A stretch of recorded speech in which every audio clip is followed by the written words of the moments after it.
Hope you're having a solid Tuesday. Got a fresh brief for you. Let's see how the tape is setting up today. Geopolitics is doing the heavy lifting right now, so let me walk you through it. Let's check in on crypto first. Bitcoin slipped to around 76,600, down just over 1% on the day, and the structure is starting to look heavy.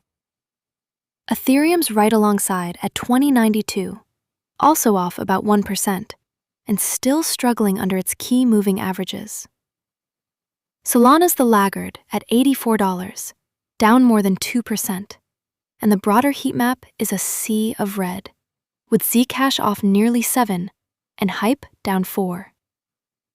Here's the interesting piece.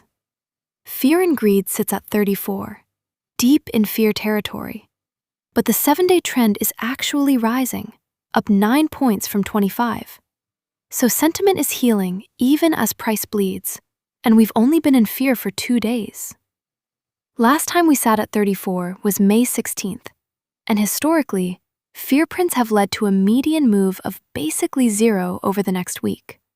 Translation: this is a coiling zone, not a capitulation zone yet. Commodities side, and this is where the story really lives. WTI crude is trading near $95, with the broader oil complex elevated after fresh US-Iran strikes overnight. Gold is holding 45.42, up 0.33%, doing exactly what gold does when geopolitics gets loud. If Hormuz headlines escalate, that $95 handle in crude is the line. A break higher reintroduces the inflation conversation in a hurry. Over to FX, because the dollar is telling you everything. The DXY is at 99.24, firming overnight as US-Iran strikes spark doubts over the peace deal. Euro-dollar is at 1.16, down 1/10, and pound-dollar at 1.34.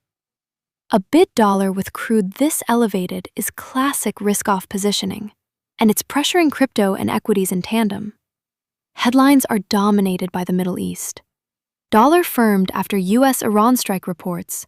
Rubio said the Strait of Hormuz has to stay open one way or another, and the Bank of Japan's Himino explicitly said Mideast developments will factor into their next rate decision. That last one matters because it means central banks are now openly pricing geopolitical risk into policy paths.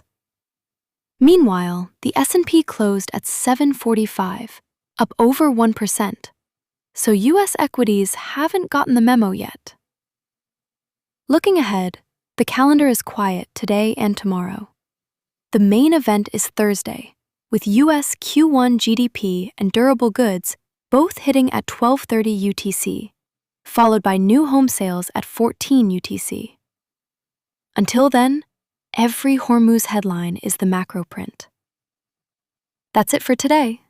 Head over to Trada for the full real-time terminal, the AI sparring partner watching the tape with you, and daily briefings like this one. Happy trading!